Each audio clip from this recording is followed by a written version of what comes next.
రాజాసాబ్ ఈ cinema teaser చూడంగానే నాకు ఫస్ట్ వచ్చిన డౌట్ ఏంటంటే అసలు ఈ సినిమాలో ఎన్ని దెయ్యాలు ఉన్నాయి, మనకి ఎన్ని చూపించారు, ఇంకా ఎన్ని దాచిపెట్టారు అనే డౌట్ అయితే నాకైతే వచ్చింది. డెవిల్ నెంబర్ 1 మన సంజయ్ దత్ గారు, అది టీజర్ చూస్తేనే అర్థం అవుతుంది. ఇంకా డెవిల్ నెంబర్ 2 ఎవరంటే మీరు సరిగ్గా టీజర్ లో 11th సెకండ్ దగ్గర కనుక గమనిస్తే అక్కడ ఒక కన్ను బొమ్మ ఉన్న తాళం కప్ప అయితే ఉంటది. ఆ తాళం కప్పతో బంధించి ఉన్న జైల్లో ఒక దెయ్యం అయితే కూర్చుని అయితే ఉంది. ఇక్కడ దెయ్యం ఉంది అని మీరు మరొకసారి కన్ఫర్మ్ చేసుకోవాలంటే టీజర్ లో 1 minute 50 seconds దగ్గర ఒక్కసారి పాస్ చేసి అయితే చూడండి. కరెక్ట్ గా అదే జైల్లో నుంచి మన మొహం మీదకి ఒక దెయ్యం అయితే వస్తది. కాబట్టి దీన్ని మనం రాజాసాబ్ సినిమాలో డెవిల్ నెంబర్ 2 గా అయితే కన్ఫర్మ్ చేసుకోవచ్చు. ఇంకా డెవిల్ నెంబర్ 2 కున్న పాసిబిలిటీ ఏంటంటే మీరు టీజర్ లో 26th సెకండ్ దగ్గర కనుక చూస్తే ఒక ఓల్డ్ ఉమెన్ యొక్క ఫోటో అయితే అక్కడైతే తగిలిచ్చి అయితే ఉంటది. ఇంకా నాకు ఇక్కడ ఉన్న డౌట్ ఏంటంటే ఆ ఫోటోలో ఉన్న పెద్ద ఆవిడ, అలాగే మీరు ఇక్కడ స్క్రీన్ మీద చూస్తున్నారు కదా ఒక ఆవిడ్ని, వీళ్ళిద్దరూ ఒకటేనని నాకైతే డౌట్ గా అయితే ఉంది.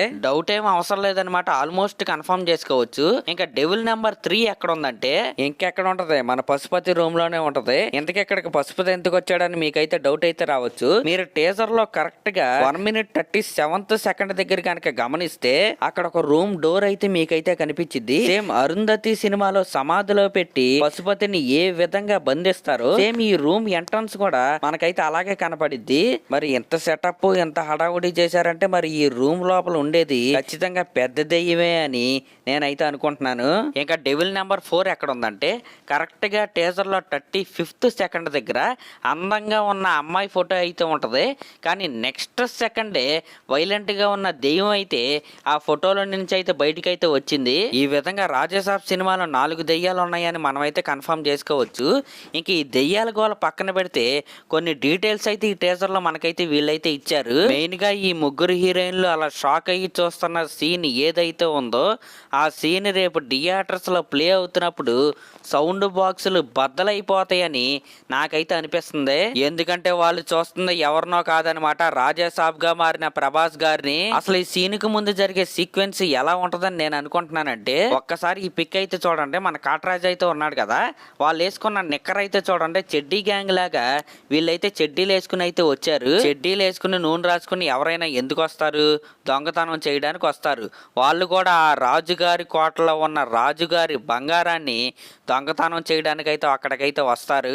వాళ్ళు అలా వచ్చిన తర్వాత మన ప్రభాస్ గారిలోకి అయితే రాజుగారు అయితే దూరి ఒక వైలెంట్ షో అయితే వేసుకుంటాడు అనమాట. మీరు సరిగ్గా గమనిస్తే అక్కడ హీరోయిన్స్ కావచ్చు మిగతా వాళ్ళు అందరూ కూడా పైకి అయితే చూస్తున్నారు కదా, ఆ పైన రివర్స్ లో రాజుగారు అయితే కుర్చీలో అయితే కూర్చున్నాడు. చుట్టూరు చెడ్డీ గ్యాంగ్ వాళ్ళు అయితే ఉన్నారు. సరిగ్గా చూడండి, ఈ విధంగా ఒక ఫైట్ సీక్వెన్స్ అయితే ప్లాన్ చేశారని నాకైతే అనిపించింది. అయితే ఆ దొంగతనం చేయడానికి వాళ్ళే వచ్చారా లేకపోతే ఎవరైనా పంపించారా అంటే ఒక్కసారి ఈ ఫ్రేమ్ అయితే చూడండి. ఇక్కడ ఒక స్వామీజీ లాంటి వ్యక్తి పూజలు అయితే చేస్తున్నాడు కదా, సేమ్ అదే స్వామీజీ ఇందాక చూపించిన ఫ్రేమ్ లో ఒక తాడుకైతే వేలాడుతూ తలకిందులుగా అయితే ఉన్నాడు కదా, ఆ తాడు పట్టుకున్న వ్యక్తిని అయితే చూడండి. ఇందాక మనం చెడ్డీ గ్యాంగ్ అని మాట్లాడుకున్నాం కదా, వాళ్ళల్లో ఒక వ్యక్తి లాగైతే మనకైతే కనపడుతున్నాడు. కాబట్టి వీళ్ళు ఖచ్చితంగా ఆ స్వామీజీ పంపితేనే ఆ కోటలోకి అయితే వెళ్ళుంటారు. ఇంకా ఈ టీజర్ చూసిన తర్వాత వచ్చిన మెయిన్ డౌట్ ఏంటంటే ఈ సినిమాలో ఏమన్నా ఫైర్ వర్సెస్ వాటర్ కాన్సెప్ట్ ఏమన్నా వాడారా అనే డౌట్ అయితే నాకైతే వచ్చింది. ఈ డౌట్ నాకు ఎందుకు వచ్చిందంటే ఈ టీజర్ లో ఒక 2-3 చోట్ల వాటర్ వెళ్ళి ఫైర్ నైతే ఆర్పేస్తుంది అనమాట. ఇంకా ఒక్కసారి ఈ ఫ్రేమ్ నైతే చూడండి. ఈ ఫ్రేమ్ లో ప్రభాస్ గారు ఒక ఫైర్ అంటిన పెద్ద తాడునైతే పట్టుకుని మొత్తం చుట్టుపక్కల మొత్తం అంటించేస్తున్నాడు చూడండి. నాకు ఇది చూసిన తర్వాత ఏమనిపించిందంటే ఆ దెయ్యం వాటర్ అయితే దాన్ని ఎదుర్కొనేది ఫైర్ అని నాకైతే అనిపించింది.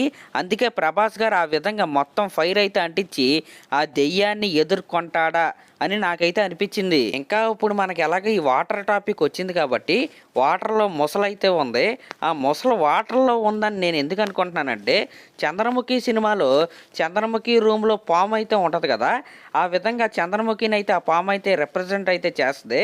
ఈ విధంగా వాటర్లో ఉన్న ముసలు ఏదైతే ఉందో అది ఈ సినిమాలో ఉన్న మెయిన్ డెవిల్ని రిప్రజెంట్ చేస్తని నేనైతే అనుకుంటున్నాను. ఇంకా ఈ టీజర్లో ఉన్న ఇంకొక ఇంట్రెస్టింగ్ ఫ్రేమ్ ఏంటంటే, ఒక్కసారి ఈ 3 అమ్మాయి బొమ్మలను అయితే మీరైతే చూడండి. ఈ 3 అమ్మాయి బొమ్మలు ఏ విధంగా ఉన్నారో ఈ సినిమాలో కూడా 3 హీరోయిన్లు అయితే ఉన్నారు. అసలు ఆ 3 అమ్మాయి బొమ్మలకి అలాగే మన 3 హీరోయిన్లకి సంబంధం ఏంటనేది మనం సినిమాలో అయితే చూడాలి. ఈ విధంగా ఈ రాజసాబ్ సినిమా టీజర్లో చాలా అంటే చాలా డీటెయిల్స్ అయితే ఉన్నాయన్నమాట. ఇంకా మన ప్రభాస్ గారి క్యారెక్టర్ ఎలా ఉంటది అని నాకు అనిపించిందంటే, జీవితం పైన సరైన హోప్ లేకపోయినా సరే చాలా జాలీగా ఉండే వ్యక్తి లాగైతే ప్రభాస్ గారు అయితే నాకైతే కనపడ్డారు. ఆ హోప్ ని కల్పించే క్యారెక్టర్ లాగే నిధి అగర్వాల్ గారి క్యారెక్టర్ అయితే నాకైతే అనిపించింది. ఎందుకంటే మీరు టీజర్ లో చూసుకుంటే ప్రభాస్ గారి డైలాగ్స్ అలాగే ఉన్నాయి, నిధి అగర్వాల్ గారి డైలాగ్స్ కూడా అలాగే ఉన్నాయి. ఇంకా ఈ టీజర్ లో సంజయ్ దత్ గారి ఒక 2, 3, 4 ఫ్రేమ్లు అయితే ఉన్నాయి.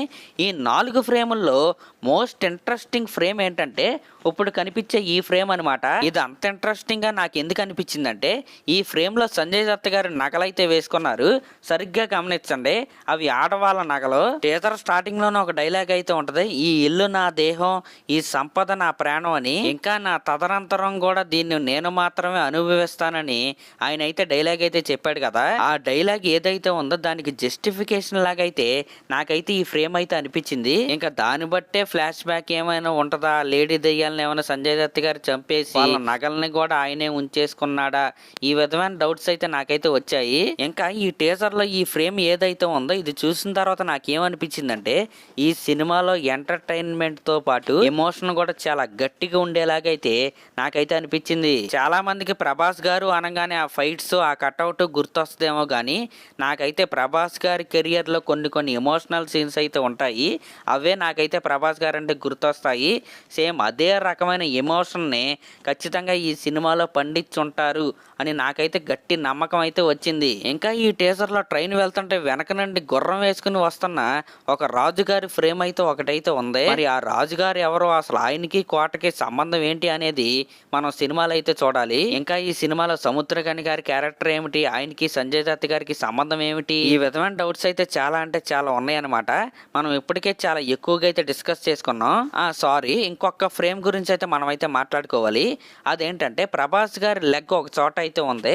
అక్కడ వరకు అలా పారుతూ వచ్చిన వాటర్ ఆయన కాలు మీద పడగానే బ్లడ్గా అయితే మారిపోయింది. ఇదైతే ఒకసారి అయితే చూడండి. ఇంకా మాలవిక మోహన్ వాటర్ లో ఎందుకు పడింది, ప్రభాస్ గారి క్యారెక్టర్ ని ఏమన్నా ట్రాప్ చేసి ఈ కోటలోకి ఎంటర్ అయిందా అనే డౌట్స్ కూడా ఉన్నాయి. ఈ విధంగా రాజసాబ్ సినిమా టీజర్ ఏదైతే ఉందో చాలా అంటే చాలా సర్ప్రైజులతో అదిరిపోయిందనే చెప్పాలి. ఇది జస్ట్ టీజర్ మాత్రమే అనమాట. నెక్స్ట్ ట్రైలర్ ఉంది, దాని తర్వాత అసలైన సినిమా అయితే ఉంది. అప్పుడు రచ్చ అయితే దీనికి డబల్ అయితే ఉంటదని నేనైతే అనుకుంటున్నా. మరి ఈ రాజసాబ్ సినిమా టీజర్ మీకు ఎలా అనిపించిందో కామెంట్ చేయండి. అలాగే మన ఛానల్ కనుక ఫస్ట్ టైం చూస్తున్నట్టయితే ఖచ్చితంగా సబ్స్క్రైబ్ చేసుకోండి. Thank you.